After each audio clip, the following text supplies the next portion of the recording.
Hello, I'm Haley from Neuhaus Education Center. In this video, we're going to discuss lesson planning for a Reading Readiness Initial lesson. First, let's look at our reading routine for reading readiness. This is the initial reading routine. You can see there are 3 components. The first component is letter recognition, which should take you about 10 minutes.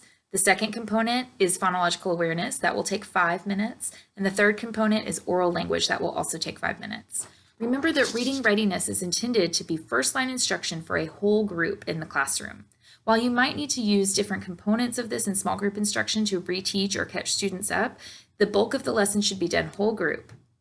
And in an initial lesson plan, it should really take you about 20 minutes. It's important that you go through the reading routine in the order that we have here. So first you're doing 10 minutes of letter recognition, then you're doing phonological awareness for 5 minutes, and then oral language for 5 minutes.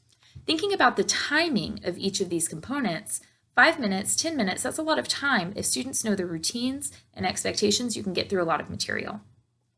So when I'm thinking about lesson planning with my students, first I need to think about where they have been, and I need to think about where they are going. For the purposes of this lesson planning video, let's consider that I am in my 3rd week of Reading Readiness Initial lesson planning. And so my students have completed 2 weeks of instruction. So in that 2 weeks, hopefully we have gone through some of the initial activities and they are used to the routines and expectations. Ideally, we're moving through the routine quickly, materials aren't an issue, and students are starting to learn the academic language. What I need to think about now is what are my instructional goals for my students? Well, considering we've had 2 weeks of instruction already, I think at this point for letter recognition, hopefully they know the letter names and maybe we're moving into sequencing the letters. So for letter recognition, my goal is going to be that students can sequence the letters. Remember in the initial schedule, we're only working with block uppercase letters. If I'm thinking about phonological awareness, what are my instructional goals? Well, hopefully by now the students are really getting to know all the different components of phonological awareness. And what I want my instructional goal to be is that students can start segmenting words and they can start identifying the initial and final sound in words. Remember, they need to be able to segment a 3-phoneme word in order to move on to the advanced schedule. So that's a good goal for me. The next thing I need to consider is if I want to plan my lesson, my week of lessons, horizontally or vertically. What does that mean? Well, if you're planning horizontally, it means you're planning each component Monday through Friday. If you're planning vertically, you're planning day by day. I think for the purposes of this video, I'm going to plan horizontally. So let me take you through what I would do. I have a blank lesson plan that I've filled in here. I have up here what students have already done. I have my instructional goals here. I'm reminding myself to keep a brisk pace. We'll talk about that a little bit more in a minute. And then here I have down the side, we have our 3 components with the times. I've added another thing down here. I've added materials. Sometimes in reading readiness, you're working with a lot of different manipulatives and materials. So I think it's important to write down what specific materials you'll need day by day. That way you can have it prepared ahead of time and you're not wasting time of your reading routine getting materials ready. So since we've decided that we're planning horizontally, I'm going to plan everything for letter recognition, then I'm going to plan everything for phonological awareness, then I'm going to plan everything for oral language. Let's start with letter recognition. When you're planning, you need to have out your Reading Readiness Manual. This is your guidebook. This is where you're getting all your information, all of your activities. So I'm going to turn to the letter recognition section. And I'm thinking if I've already done 2 weeks of instruction, my students probably are pretty good at naming the letters, matching letter cards, so I'm going to move forward just a little bit. If my goal is that students sequence the letters, what activities in my manual are going to help students reach that instructional goal? Well, I think one of the activities that would be great is the letter sequencing activity with the blue mat. So they're not just naming and identifying letters, but they're able to put them in order. And we'll go through a few more activities. So what I did is I thought about how much time each of those activities should take. Remember, we have 10 minutes for letter recognition. That's a lot of time. You can usually get 2 activities, if not 3, done in that amount of time. I don't want to spend the entire 10 minutes on one activity. That draws out the pace too long. We're not covering enough content and students are going to get bored. And when their engagement goes down, behavior issues go up. So here I'm going to start with, if I'm on Monday, like I said, that blue letter mat, we're going to sequence the letters. I've written activity and how much time I want to spend on that. Then let's say I want to move on to another activity. The before and after activity will also help students sequence letters. So that's activity 10 and I've done 5 minutes for that. So on Monday, we're going to do 2 activities to help with letter recognition. Let's move on to Tuesday. Another activity that can help with sequencing letters is alphabet toss. So let's do that for 5 minutes. That's activity 9. And then I want to do another one called Closer to Z. That's activity 11 for 5 minutes. So all 4 of these activities are going to help students learn the sequence of the letters. So let's move in. Maybe on Wednesday I want to review again, and we're going to do that letter mat, that blue letter mat for letter sequencing. Hopefully after 2 days of practice, they're getting better and I can monitor that practice. So let's say 5 minutes for that. Remember, they need to be able to do it in 2 minutes to move on to the advanced schedule. Maybe I'll do before and after again for 5 minutes.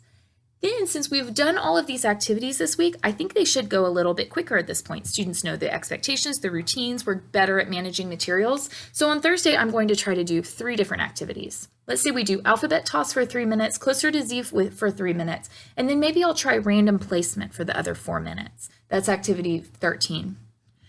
Then on Friday, we'll do before and after for 3 minutes, random placement for 3 minutes, and then maybe that letter sequencing, that blue mat in 4 minutes. Since I'm doing that on the final day of the week, that will help me assess how far my students have grown this week. Now you might wonder, is she just picking random activities from the manual? No, I'm not picking random activities. What I've done is I've gone through the manual, I've read each activity, and I've thought about what will that help my students with. And I've selected activities that will help move them towards letter sequencing. So now what we've done is we've planned the entire component of letter recognition, that first 10 minutes of our reading routine every day, for Monday through Friday. I put enough information here that I should be able to easily find it in my manual. Remember, you can teach with your manual. It tells you what to say, it gives you examples, but you need to make sure that you understand the activity before you do it with students. Also down here, I've put in the materials that I will need for each of these activities. So for example, on Monday, we're doing letter sequencing with the blue mat and before and after. So I'm going to need blue mats and letter tiles. So I'll know to have that ready. The next component we're going to plan for is phonological awareness. This is just 5 minutes. Now, most of these activities are oral, so you can get through them a lot quicker. We're not having the manipulatives that we'll have with letter recognition, but it really depends on the activity. So just like with letter recognition, I'm going to turn to my phonological awareness tab in my book. And I'm going to think about, what are my instructional goals? I don't want to stick with just the activities in the beginning of this section. I want to move and progress my students through the section. So remember, I said my goals for instruction for this week for my students are sequencing letters for letter recognition, but for phonological awareness, it's segmenting words and identifying initial and final sound. So when I'm going through this manual, I want to think of activities that will help them move towards that instructional goal. Just say part, that's segmenting sentences.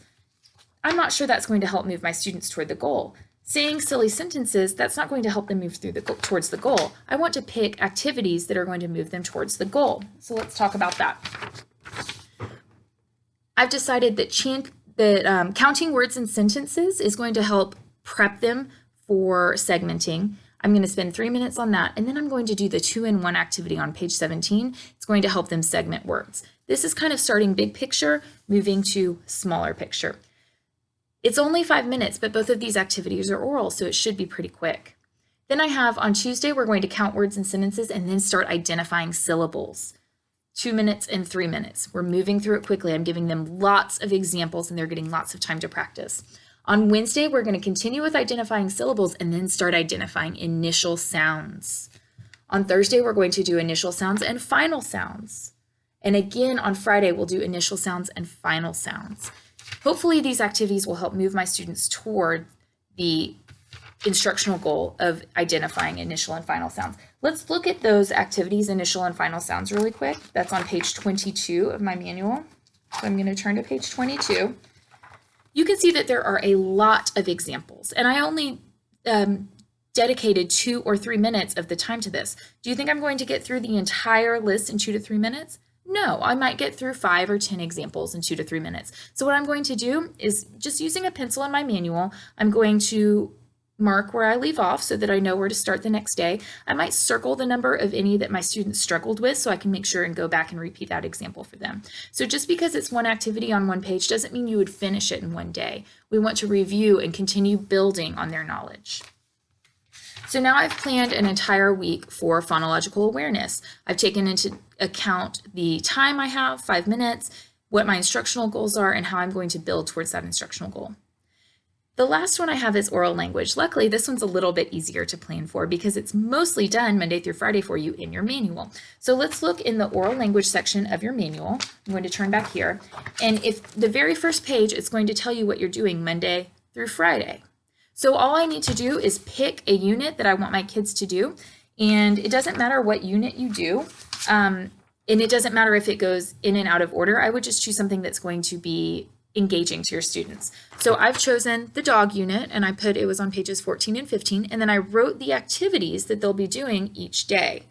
So let me show you page 14 through 15 for the dog unit. So you can see here on this page, Monday, I'm just going to read and guide my students through the instruction. Tuesday, Wednesday, Thursday, and Friday. Thinking about the materials I will need for that, I'll have to look in my manual. For example, I'm going to need pictures of dogs. You can find those on the Pinterest page for Neuhaus, etc. So I've just written what the page number of the unit is and then what the focus is for each day. And there I have planned a Reading Readiness Initial Schedule lesson for an entire week. I've planned it horizontally, all my components. Remember, when I did this, I thought about where my students are and where I want them to go. I took into account how much time I have and that I want to keep a brisk pace. I don't want to bog them down in just one activity. It will be boring and they're not going to get anywhere. We want to move our students. And in the initial reading plan, the goal is to get them to the advanced reading plan. So I want to focus on activities that are going to help them grow towards that goal. If you have any questions about planning for a Reading Readiness Initial Lesson Plan, you can refer to your manual or your Reading Readiness training materials.